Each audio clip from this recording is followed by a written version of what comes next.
Merci. Oui, c'est vrai que vous avez plutôt l'habitude de m'entendre parler de permaculture, de résilience alimentaire, etc. Et en même temps, parler de ça, c'est pas m'enfermer parce que c'est une petite partie du royaume de Dieu. Et mon sujet préféré, c'est le royaume de Dieu. Alors même quand je parle de permaculture, moi je sais que je parle du royaume de Dieu et j'en suis heureux. L'année dernière, avec vous, j'ai abordé justement cette histoire du royaume de Dieu. Je vous ai proposé un chemin pour voir où c'est que nous en étions chacun, pour pouvoir faire le point. Et on avait vu aussi que non seulement nous devions quitter l'Égypte, quitter ce qui nous limitait, mais il fallait que cette culture de l'Égypte, cette culture qui nous limitait, nous quitte. Alors, ce n'est pas pour se retrouver sans culture, bien au contraire, mais pour adopter la culture du royaume de Dieu. Et aujourd'hui, je voudrais commencer à aborder un petit peu cette culture du royaume de Dieu par un angle particulier qu'on pourrait appeler la culture de l'honneur prophétique. La culture de l'honneur, ça a été pas mal enseigné ces dernières années, dans cette église notamment. Et aujourd'hui, je voudrais parler d'une petite particularité, la culture de l'honneur prophétique. Je vous propose de commencer dans 1 Roi 19, verset 19. C'est le moment de transition de la vie d'Élie. Il était seul et là, Dieu lui a dit qu'à partir de maintenant, il aurait un disciple avec lui. Élie partit de là et il trouva Élisée, fils de Shaphat, qui labourait. Il avait devant lui 12 paires de bœufs et il était avec la 12e. Élie s'approcha de lui et il jeta sur lui son manteau. Élisée, quittant ses bœufs, courut après Élie et dit « Laisse-moi embrasser mon père et ma mère, et je te suivrai. » Et lui répondit « Va et reviens, car pense à ce que j'ai fait, à ce que je t'ai fait. » On ne sait rien de la généalogie d'Élie, qui étaient ses parents. Nous n'en savons pas beaucoup plus sur Élisée, excepté qu'il nous ait dit qu'il a des parents, qu'il cultive la terre, c'est donc un fils, un héritier. Pas d'une petite exploitation. Si je me base sur les chiffres moyens d'une ferme qui utilise encore aujourd'hui l'attraction animale, je peux en déduire que cette ferme pouvait faire dans les 11 hectares et faire vivre à peu près au moins 30 personnes. Nous avons donc Élisée, un fils, qui travaille pour son père, au moment où un prophète vient et lui jette son manteau, signe qu'il veut qu'il devienne son disciple. Élisée accepte de suite, sans réfléchir. Mais avant, il veut dire au revoir à ses parents. Nous avons donc Élisée, un fils, mais qui ne veut pas partir comme un voleur. Il désire honorer ses parents. Je continue au verset 21. Après s'être éloigné d'Élie, il revint prendre une paire de bœufs, qu'il offrit en sacrifice avec l'attelage des bœufs. Il fit cuire leur chair et la donna à manger au peuple. En tant que fils, il est héritier. Cet héritage, il l'abandonne en quittant son foyer pour suivre le prophète. Mais il n'est pas fils de n'importe qui. Son père s'appelle Shaphat. C'est le mot en hébreu pour dire juge. Et moi, je crois qu'il a appris de son père ce qui était juste. Il a appris de son père la justice. C'est pourquoi il veut faire les choses de façon juste. Il veut faire les choses avec justice. Les bœufs qu'il sacrifie font partie de son héritage. Le texte nous dit qu'il décide de les offrir au peuple sans nous préciser combien ils sont, ni qui ils sont. Mais en fait, ils sont obligatoirement très nombreux. Si je me base sur le poids d'une petite vache, que je fais une petite division et une règle de 3, il y a de quoi nourrir 1000 à 1500 personnes. Qui est invité au festin? Juste la famille? Les serviteurs? Les ouvriers? Les amis d'Élisée? Les habitants du village? Le texte est court, il ne nous dit rien, juste le peuple. Il donne l'impression que tout se passe vite. Mais cuire ne serait-ce qu'une cuisse de bœuf, il vous faut 8 à 10 heures. Donc, ce n'est pas juste un petit méchoui rapide. Il a pris le temps avec tout le peuple. Il a pris le temps pour dire au revoir. Que s'est-il passé pendant tout ce temps? J'imagine, c'est pas écrit, mais moi j'imagine que ce temps a été pour Élisée l'occasion de bénir et d'être reconnaissant envers tous ceux qui ont été auprès de lui durant toute son enfance, toute sa jeunesse. Le fils, Élisée, est parti en démontrant de l'honneur à tous ceux qui ont été responsables de lui pendant sa jeunesse, ceux qui l'ont formé, ceux qui l'ont éduqué, ceux qui l'ont accompagné. Et il est parti pour une vie de disciple, une vie de prophète, en acceptant de laisser son héritage terrestre, sans savoir qu'au bout de son discipulat, il gagnerait un héritage spirituel encore plus grand. Et là, je vais sauter dans le temps et aller directement à la fin de la vie d'Élisée, dans 2 Rois, 2 au verset 9. Lorsqu'ils eurent passé le Jourdain, Élie dit à Élisée, « Demande ce que tu veux que je fasse pour toi, avant que je sois enlevé d'avec toi. » Élisée répondit, « Qu'il y ait sur moi, je te prie, une double portion de ton esprit. » J'ai longtemps cru qu'Élisée demandait d'avoir 2 fois la puissance qui était sur Élie. Et je me disais, mais quel orgueilleux quand même! Pour qui il se prend? Eh bien, l'orgueilleux, c'était seulement moi. Seulement moi qui voulais expliquer la parole de Dieu avec ma propre culture. Qui voulait juger Élisée alors que je ne connaissais ni ne comprenais le contexte dans lequel il vivait. Moi, quand j'allais à la cantine et que je demandais une double portion de purée, j'obtenais 2 louches au lieu d'1. Mais là, ce n'est pas exactement ce que demande Élisée. Élisée demande une double portion. En fait, c'est un terme juridique dans la Torah. Ce n'est pas n'importe quel terme. Il est expliqué dans le livre de Deutéronome. Et celui-ci désigne la part réservée pour l'aîné des enfants. Imaginons un père avec 3 enfants. À la fin de sa vie, son héritage va être séparé en 4. Il n'a que 3 enfants, mais l'héritage est séparé en 4. Pourquoi ? Parce que le fils aîné est celui qui va devoir prendre soin de la famille. Il va devoir prendre soin des personnes âgées qui sont encore en vie. Il va devoir prendre soin des veuves et des orphelins. Et il ne peut pas y arriver s'il n'a pas un peu plus que ses frères.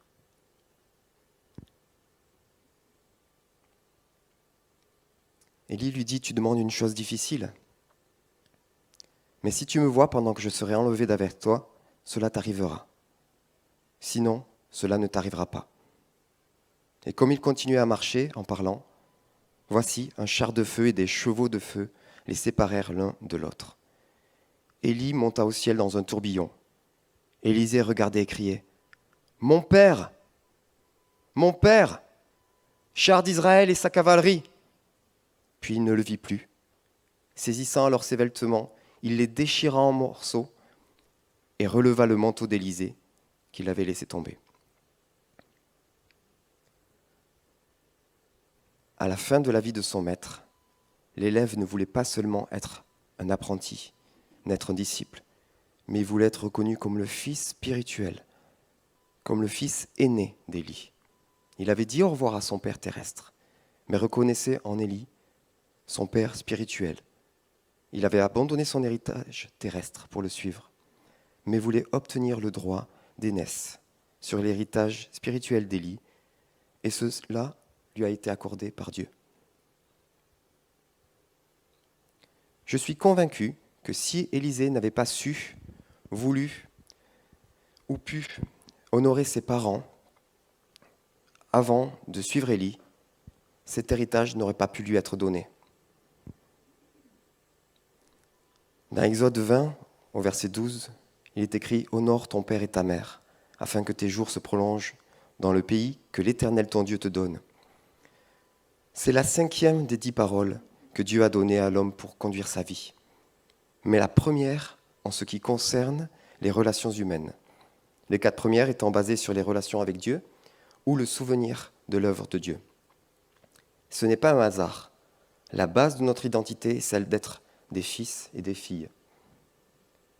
Alors oui, nous voulons des héritages, mais nous ne pouvons pas être héritiers sans d'abord être un fils, une fille, naturelle ou spirituelle. L'humanité a commencé par la révolte d'Adam et Ève envers leur père. Et la dernière prophétie du livre de l'Alliance finit en Malachie par ces 2 derniers versets.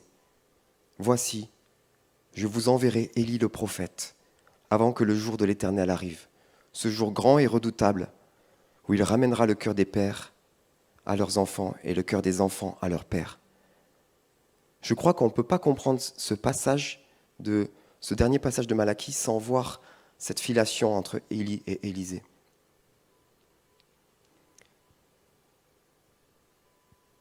Et à partir de ce moment où la filiation est établie, la boucle est bouclée.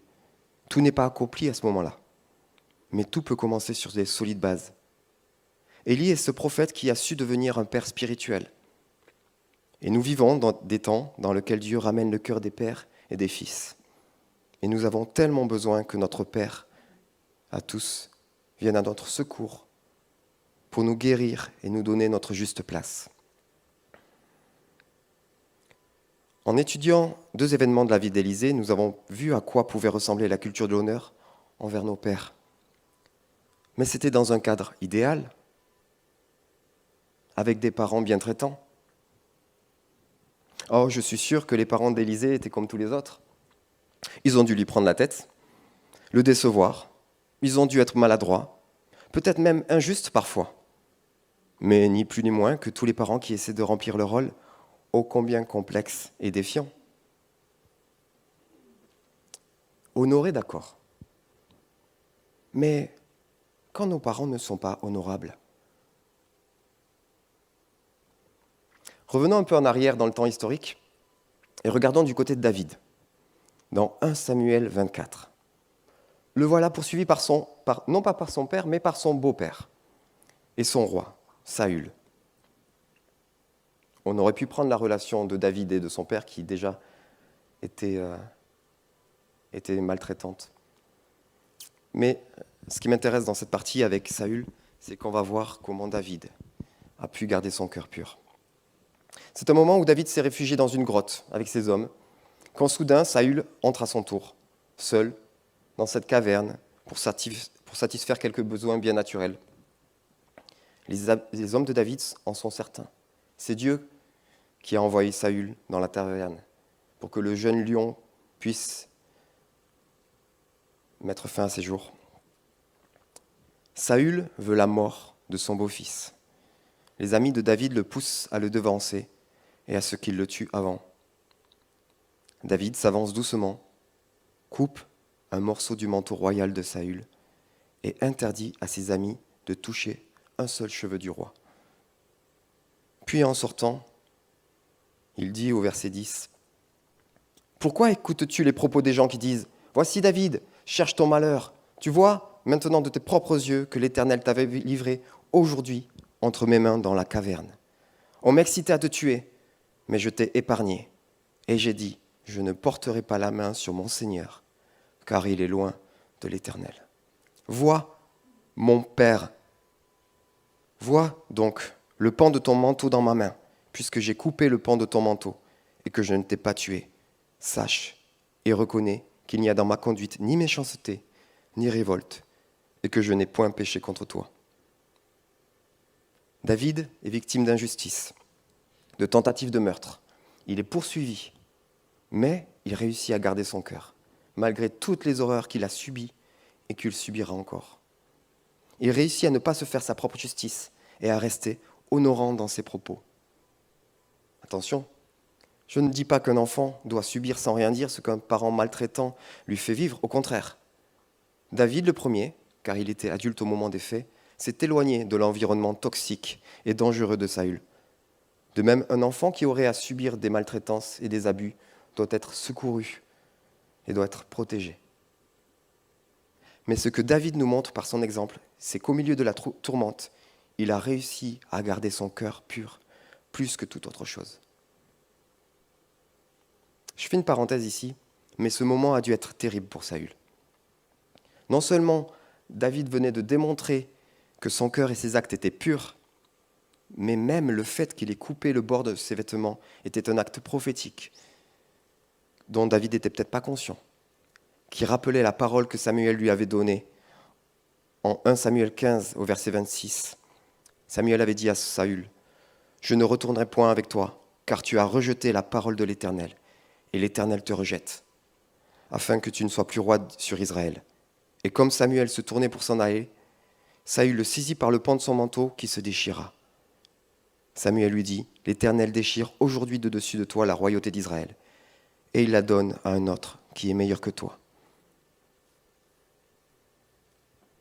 Saül se doutait que David était son remplaçant, et c'est pour ça qu'il voulait le tuer. Et là, il était obligé de reconnaître qu'effectivement, David, qui tenait dans sa main le morceau de manteau déchiré, était lui aussi loin de l'Éternel. Et que quoi qu'il fasse, il ne pourrait pas changer ça. Revenons à notre sujet. David a réussi à garder son cœur pur, à ne pas l'emmurer, à ne pas le remplir d'amertume, de rancœur, devant l'injustice des actes de son beau-père. Waouh! Moi, cet exemple, je n'ai pas réussi à le suivre. Jamais en tant qu'enfant, encore moins en tant qu'adolescent, et seulement très difficilement en tant qu'adulte. Garder son cœur, ce n'est pas quelque chose que l'on fait pour les autres. C'est quelque chose que l'on fait pour soi. Quand j'avais 7 ou 8 ans, un soir, mon père, qui était saoul ce soir-là, mon père était alcoolique, une chose que j'ignorais au moment de ce fait-là. Je n'en avais pas confiance. Je devais être un peu turbulent, mais je n'avais rien fait de spécial. Mais il m'a engueulé, m'a envoyé me coucher beaucoup plus tôt que ce que la règle familiale prévoyait. Une injustice totale pour un enfant de 8 ans. Et ça n'avait aucun rapport avec mon comportement. Donc j'étais donc dans cette salle de bain, révolté, au bord des larmes. Quand mon père arrive, conscient de son erreur, craque, se met à pleurer, tombe à genoux à mes pieds et me demande pardon et me serre dans ses bras pour que je le console. À l'injustice de la punition, mon père avait ajouté l'injustice d'attendre de moi la consolation. Son alcoolisme l'avait privé de sa conscience de père. Et son attitude avait brisé en moi l'image paternelle. Je n'ai pas pu garder mon cœur. Comment un enfant le pourrait-il ? Les conséquences ont été terribles. Mon père ne l'était plus pour moi. Et alors que la porte de mon cœur se fermait pour lui, celle pour Dieu faisait la même chose. Oh, une porte avec une petite fenêtre qui s'ouvrait de temps en temps pour vivre quelques moments avec l'un et avec l'autre. Mais une porte quand même. Il a fallu 8 ans de plus pour que je grandisse, que mon père arrête de boire. Et l'action merveilleuse du Saint-Esprit pour qu'un jour, pendant un temps de louange dans notre église locale, j'aille spontanément, mais poussé par Dieu, chercher mon père, le prendre dans mes bras et lui dire qu'à nouveau, il était pour moi mon père. Et puis quelques années plus tard, une fois devenu adulte, il a fallu que je me fasse aider par des personnes dévouées et compétentes de mon assemblée locale, ici, à Toulouse, qui, avec l'aide de mon Père céleste, m'ont accompagné sur un chemin de guérison intérieure.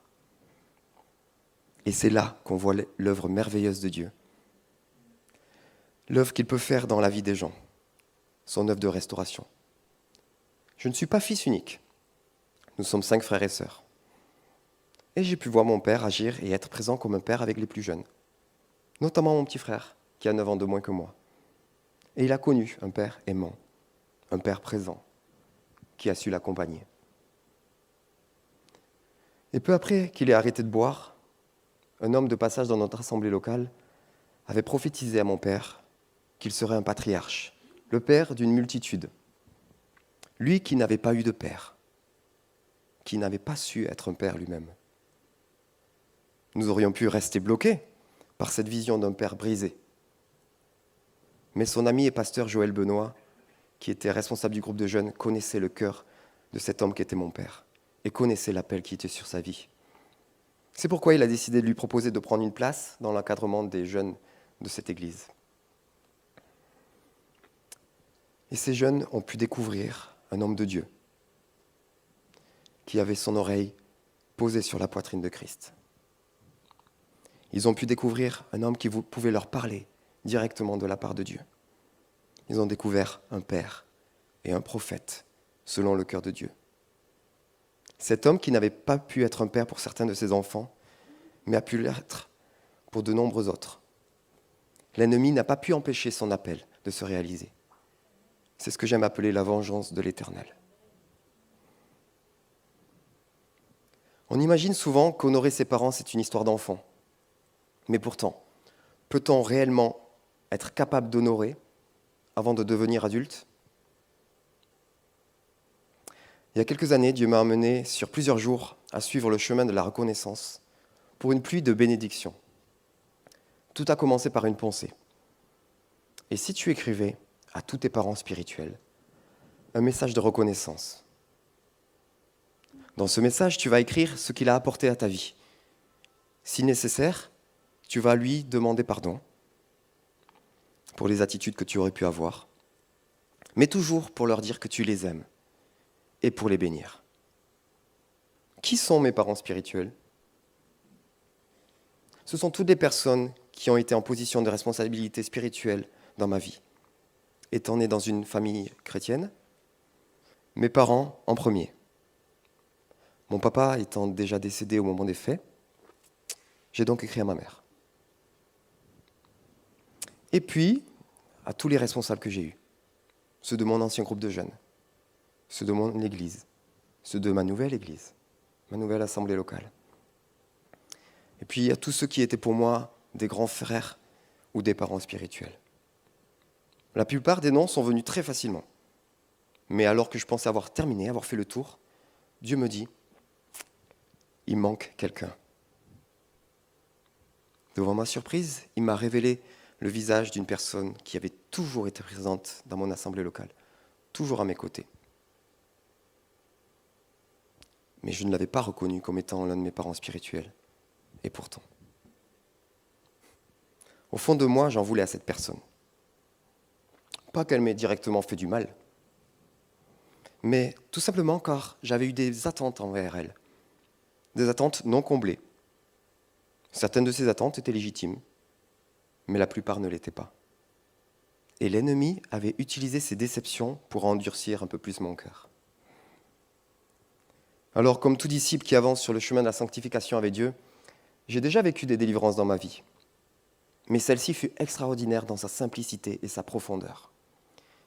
Il me suffisait de reconnaître qui était cette personne pour moi, qui elle était vraiment, quel était son positionnement en tant que père spirituel pour ma vie. Et puis pardonner ses limites, renoncer à ses attentes illégitimes, et puis être rempli de l'amour de Dieu, et voir cette personne non plus avec mes propres yeux, mais avec les yeux de Dieu. Et ces effets dans ma relation avec cet homme de Dieu ont été radicaux. Ce jour-là, Dieu m'a clairement parlé de la reconnaissance. Si tu ne reconnais pas l'autorité d'une personne établie par Dieu dans ta vie, tu ne peux pas être au bénéfice de son manteau. Et pire que cela, cette non-reconnaissance sera une occasion de chute pour toi. Souvent, nous sommes déçus par les responsables de nos églises. Parfois pour des raisons légitimes, mais parfois car nos attentes ne sont pas placées au bon niveau. Les mots que nous utilisons sont porteurs de sens. Et parfois, ils nous jouent des tours. Par exemple, en France, nous utilisons le mot pasteur pour désigner le responsable de notre assemblée.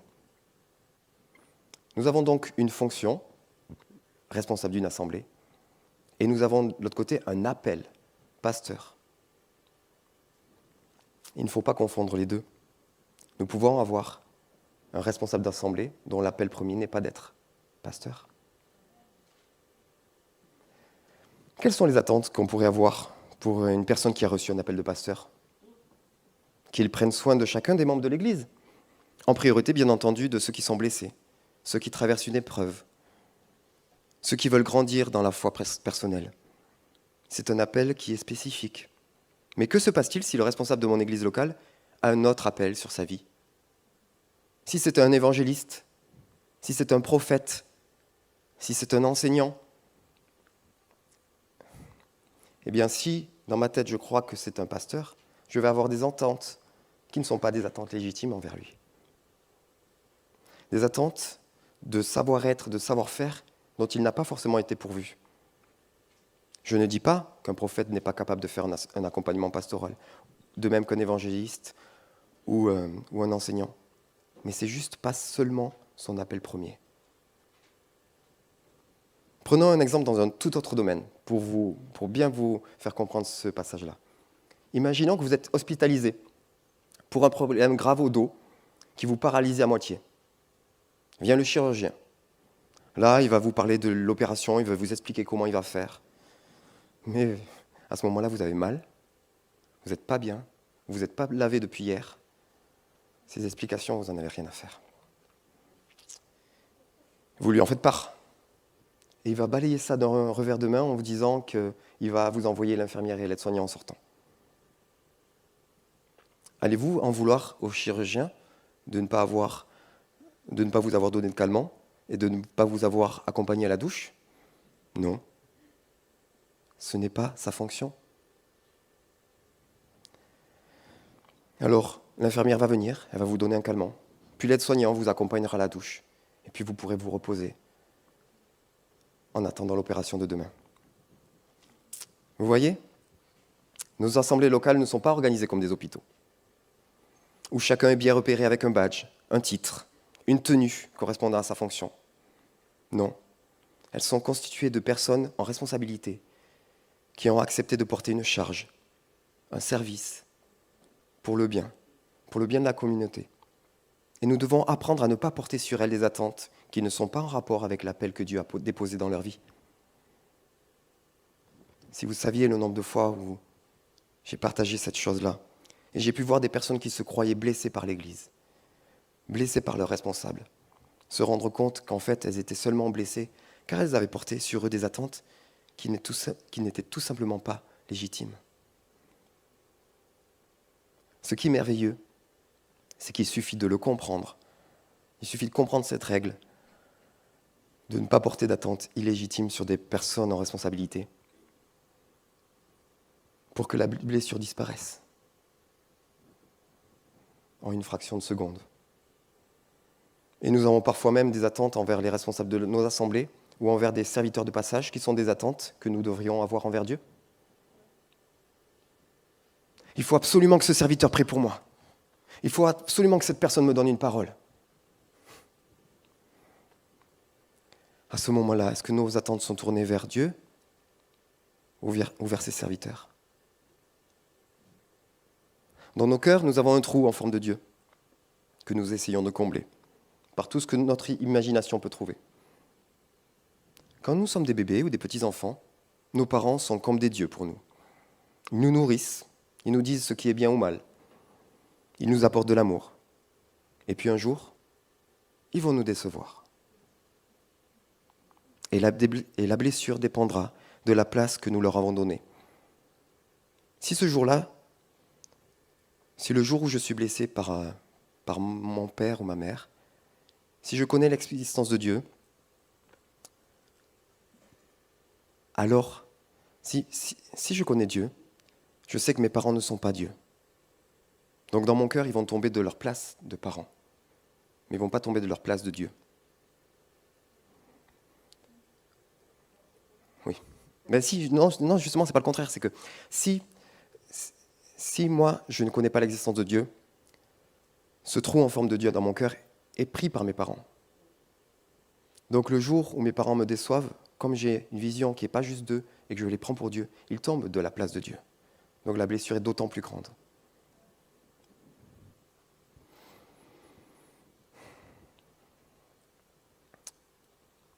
Et un jour, je pourrai passer par la porte du pardon, passer par Yeshua, et la restauration me sera alors possible. Les attentes illégitimes font partie des armes préférées de l'ennemi.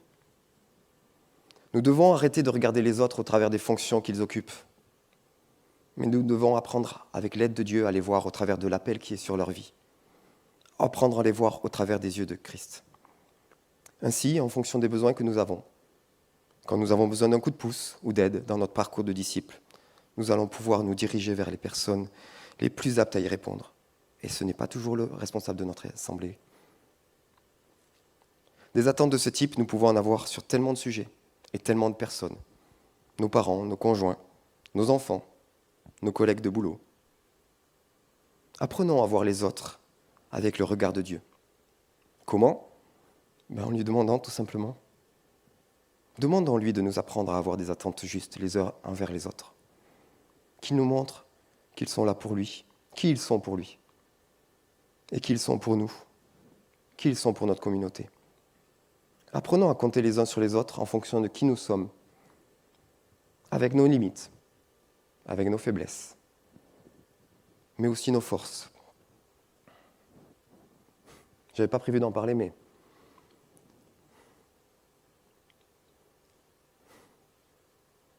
je crois que Dieu permet que nos responsables ne soient pas parfaits pour nous éviter de tomber dans l'idolâtrie. C'est tellement facile pour nous d'idolâtrer les personnes. Bref. Et ainsi, une fois que nous serons rentrés dans cette démarche, nous pourrons entrer dans ce qui nous est expliqué dans Jean 13 au verset 56, ce que Jésus a dit.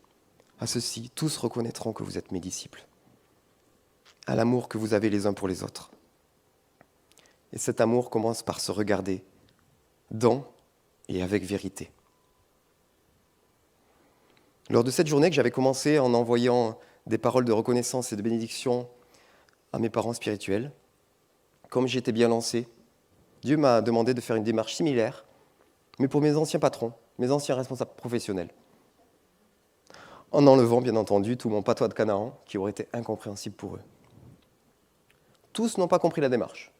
Certains se sont demandé si je voulais qu'ils me rembauchent. Mais tous ont apprécié le geste. Et l'un d'entre eux, touché par ce message, m'a écrit souhaitant qu'on se rencontre en vrai pour parler. Voyant que je me prenais au jeu, Dieu m'a alors demandé de faire un message similaire. Mais cette fois-ci pour demander pardon à d'anciens collègues. Ceux qui étaient dans mon équipe notamment, et ceux qui étaient sous ma responsabilité. Et auprès de qui, en tant que responsable, je n'avais pas eu le comportement attendu. Et puis, plus surprenant encore, après m'avoir fait demander pardon à des personnes que j'avais pu offenser, voilà qu'il m'a invité à demander pardon à des personnes qui m'avaient offensé à moi.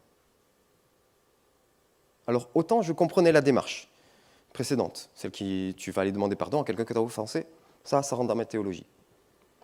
Mais pourquoi tu veux que je demande pardon à des personnes qui m'ont offensé à moi ? Et c'est là que le meilleur des pédagogues m'a montré les choses suivantes. L'offense, c'est rarement à sens unique.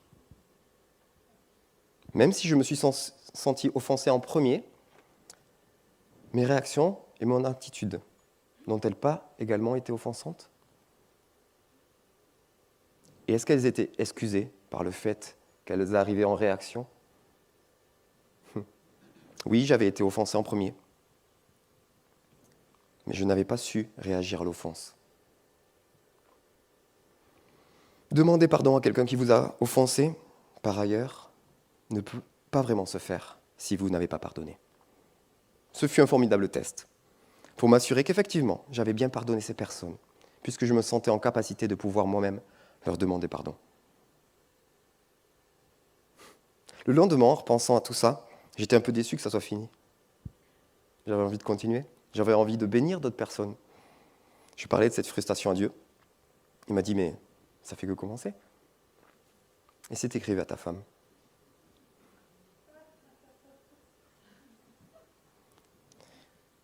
Et ensuite, si tu écrivais à ceux qui sont tes amis, pour leur dire qu'ils sont pour toi, leur dire que tu les aimes, pour les bénir, pour reconnaître leurs qualités et ce qu'ils apportent à ta vie. Je ne vous raconte pas cette journée, c'était génial. Je suis tellement reconnaissant envers Dieu pour ces clés de source de bénédiction dans ma vie et dans celle de ceux qui m'entourent. Trouvez pas dommage, est-ce que vous ne trouvez pas dommage qu'il faille attendre le jour de l'enterrement des gens que nous aimons pour nous poser et prendre le temps de réfléchir à ce qu'ils nous ont apporté, à ce qui comptait pour nous, qu'ils soient chrétiens ou pas ? Ne pourrions-nous pas devenir des instruments de bénédiction les uns pour les autres ? Et là, je vous parle autant à vous qu'à moi-même, car je dois vous avouer que quand je repense un peu honteusement à cette formidable journée, je n'ai pas réussi à en faire une habitude et un style de vie. Mais ensemble, nous pourrions essayer. Nous pourrions transformer cette expérience en style de vie. Par exemple, pourquoi ne pas profiter des anniversaires? Et je voudrais d'ailleurs ici féliciter Nelly, qui au sein du groupe des chantres et musiciens de notre assemblée met un point d'honneur à distiller cette culture de bénédiction. Donc pour les anniversaires, nous pourrions prendre le temps d'écrire un message un peu plus long que d'habitude. Un message dans lequel nous raconterions à nos amis pourquoi nous les aimons, dans lequel nous reconnaîtrions ce que Dieu a placé en eux et ce qu'ils apportent par leur présence dans la communauté. D'ailleurs, je conseille fortement de commencer cet exercice par accueillir le Saint-Esprit, pour entrer dans cette démarche de culture de l'honneur prophétique. Parce que la culture de l'honneur sans le Saint-Esprit, ça existe. Il y a même des séminaires non chrétiens pour ça. Mais avec le Saint-Esprit, c'est tellement plus fort et plus puissant. L'année dernière, justement, lors de la formation Toi, suis-moi, dont Sandra vous a parlé tout à l'heure, on a pratiqué cet exercice avec certains petits groupes. Et de magnifiques histoires ont démarré de cet exercice simple. L'Esprit peut, par ce biais, vous faire découvrir des merveilles qui sont là sous vos yeux et que l'ennemi voudrait vous cacher.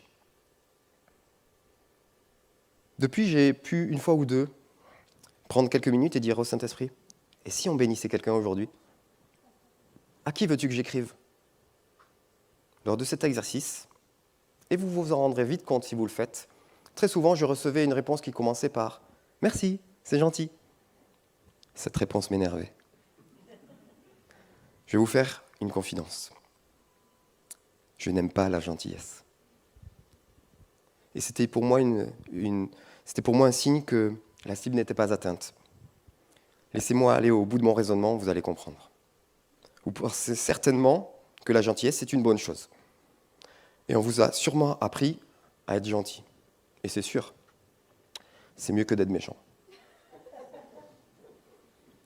Mais si la gentillesse peut être utile pour les relations publiques, elle n'est pas une qualité sur laquelle nous pouvons fonder des relations profondes et solides. Et vous allez le voir dans l'exemple que je vous donne. Voici un exemple. Le prénom a été changé. Je n'ai pas d'ami Martin. D'ailleurs, s'il y a un Martin parmi vous, je veux bien devenir votre ami. Ça fera un ami de plus. Bonjour Martin. J'ai eu à cœur de t'écrire ce matin pour te dire que tu comptais vraiment pour moi. Tu es vraiment un ami fidèle. J'aime vraiment ton humour, ta joie de vivre et ta patience. Tu es important pour moi et je voulais que tu le saches. Merci, c'est gentil. Non Martin, ce n'est pas gentil, c'est vrai. Ah, je ne sais pas quoi dire. Juste merci. Voyez la différence entre la gentillesse et la vérité?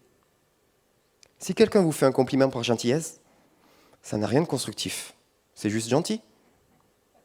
Mais si quelqu'un vous fait un vrai compliment, alors ce n'est pas gentil, c'est aimant. Car on peut être gentil sans aimer. Mais on ne peut pas aimer pleinement sans acte de gentillesse. Jésus était amour, il était vérité, il était justice. Et pourtant, il a parfois dit des choses que l'on ne qualifierait pas de gentilles. Quand il s'est adressé à la Samaritaine, quand il s'est adressé à Pierre, pourtant, la même femme et le même Pierre pourraient tellement nous parler de celui qui incarnait l'amour, de celui qui incarnait la justice et celui qui incarnait la vérité dans toutes ces relations. Alors, être chrétien ne donne pas le super pouvoir de voir les autres comme Dieu les voit. Nous devons faire la démarche de demander à Dieu de nous donner sa vision sur les personnes et les situations, car notre regard peut enfermer ou libérer. Cette année, nous avons fêté nos 10 ans de mariage avec mon épouse. Et comme tous les couples, nous avons eu des hauts et des bas, parfois même des très bas. Je dois vous dire franchement que je ne sais pas comment elle a fait pour me supporter, pour rester à mes côtés, dans toutes ces années les plus difficiles de notre relation. Cette époque où le petit David blessé avait pris les commandes de ma vie, ces années où j'avais décidé de gérer moi-même ma vie, avant de capituler et de laisser Dieu me guérir, me transformer et prendre le contrôle. Pas que j'ai totalement terminé ce travail dans ma vie, comme beaucoup, je suis en route. Mais par contre, je peux vous dire comment moi j'ai fait pour tenir, dans les moments où j'ai pu être blessé par mon épouse. J'ai eu la chance de rencontrer Elisabeth dans notre église locale et j'ai eu le privilège d'apprendre à découvrir qui elle était dans le cadre de notre collaboration pour la louange de notre groupe de jeunes. Nous étions 4 à nous retrouver tous les 15 jours pour préparer ce temps de louange. J'ai donc découvert son cœur d'adoratrice en même temps que j'apprenais à la connaître. Puis Dieu m'a montré qui elle était pour lui et quel était l'appel sur sa vie. C'est à ça que je me suis raccroché. Quand l'ennemi a voulu utiliser nos blessures pour nous séparer et nous détruire mutuellement, Dieu m'a systématiquement rappelé qui elle était en lui et qui elle était appelée à devenir. Quand j'ai commencé à accepter l'aide dont j'avais besoin, Dieu m'a rappelé mon rôle d'époux. Et il m'a rappelé qu'il n'était pas d'essayer de transformer mon épouse pour qu'elle corresponde à mes attentes, mais que mon rôle était d'avancer moi-même dans ce processus de transformation et de guérison, et de prier et prophétiser sur mon épouse les révélations qu'il m'avait données à son sujet. Et sachez que je suis bien conscient de la chance que j'ai d'avoir Elisabeth dans ma vie. Désolé les gars, elle était pour moi. Allez, une petite anecdote. Une fois, j'aime bien discuter avec Dieu. Et une fois, je vais le voir et puis je lui dis, j'avais envie de lui parler de ma femme. Oui, qu'est-ce que tu as à dire sur ma fille? Plus rien.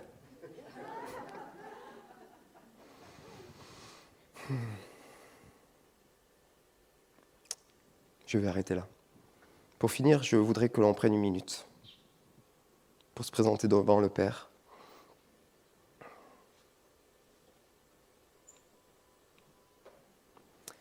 Et lui demander, Seigneur, que veux-tu que je change dans ma façon de voir les autres? Si le Seigneur vous montre quelqu'un, demandez-lui pardon pour les attentes que vous avez pu avoir qui n'étaient pas forcément légitimes. Remettez-lui aussi les blessures qui sont dues à des attentes qui étaient légitimes et qui n'ont pas été comblées.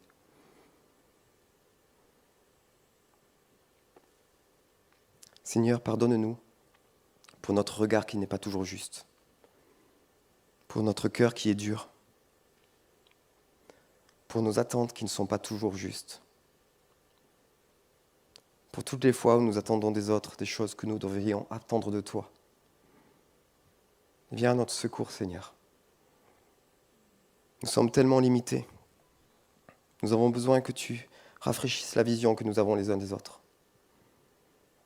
Que tu nous apprennes à nous accueillir mutuellement avec nos forces et nos faiblesses. Fais de nous une famille, Père. Comme toutes les familles, nous ne sommes pas parfaits. Certains d'entre nous sont en froid, d'autres sont blessés.